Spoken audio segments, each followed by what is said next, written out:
Tuluyang disyerto ang maraming bayan sa Albay kasunod ng biglaang ashfall mula sa Bulkang Mayon. Magbabalita, Simon Gualvez. Kita sa drone video ang makapal na abong bumalot sa malaking bahagi ng ginubatan sa Albay. Tila naging disyerto na ang bayan sa kapal ng ashfall. Apektado ang lahat ng 44 na barangay sa bayan kung saan may higit 28,000 pamilya o halos 100,000 individual. Talagang nag-zero visibility po dito. Yung ashes, ang kapal, mga nasa 2 inches. Yung may mga respiratory tract infection, syempre, toxic din sa kanila. Yung may asthma. Bukod sa ginubatan, hindi rin nakaligtas sa ashfall ang Kamalig, Oas at Ligao City. Ilang beses nag-zero visibility sa mga kalsada. Ang mga pulis umalalay na sa mga dumaraang sasakyan. Tuloy-tuloy din ang pagbobomba ng tubig sa kalsada. Sa bayan ng Kamalig, halos takpan na ng abo ang kalangitan. Umabot pa sa Kamalig Bypass Road ang makapal na abo. Kaya napahinto na ang ilang motorista. Ang residente ng mga ito na nagja-jogging napa-run for his life nang makitang malapit ang pagbuga ng makapal na usok at abo ng bulkan. Apektado rin ng ashfall ang mga magsasaka. Namatay ang ilan sa mga baka at kalabaw at nasira rin ang mga pananim. Kagabi, umulan sa malaking bahagi ng Albay. Malaking tulong yan para sa flushing ng mga abo sa kalsada. Pero may ilang bayan at lungsod pa rin sa probinsya ang kailangang linisin kaagad dahil sa kapal ng abo. Nagpatawag na ng emergency meeting ang mga opisyal ng Kamalig LGU.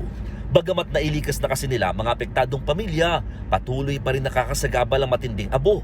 Dahil dito, pinag-aaralan na ang pagpapatupad ng Cash for Work at Food for Work programs para malinis kaagad ang kanilang lugar habang natutulungan pa rin ng mga apektadong residente. Pinuntahan din ni Albay Governor Noel Rosal ang barangay Miisi sa Daraga. Dito kasi nakita ang makapal na volcanic deposits na galing sa Uson.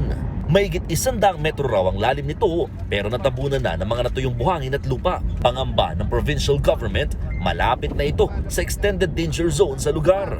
That's in the boundary of the 6 kilometers permanent danger zone. Pero maraming nagtatanim doon. Pag hindi natin ito na agapan, hindi natin ito bilang aksyon, delikado na sa next lahar flow, baka bumaba pa ito. Sa ngayon, nasa alert level 3 pa rin ang bulkan. Kaya maigpit pa rin pinagbabawal ang pagpasok sa 6-kilometer radius permanent danger zone. Mga kapatid, ako, Simon Gualvez, para sa 1PH. Nilinaw ng PVOX na walang nangyaring eruption sa Bulkang Mayon noong Sabado. Paliwanag ng ahensya, may mga gumuhong deposito ng lava sa tuktok ng bulkan. Nagbagsakan ang mga tipak ng bato na may kasamang abo at gas na tinatawag na pyroclastic density current o uson. Ay meron pong natipak na isang bahagi ng lava flow na galing sa bandang itaas po ng Bulkang Mayon. At ito ay nagdulot ng, habang dumadaustos po ito pababa, nagdulot po ito ng pyroclastic density current. Ito yung nakita natin na malaking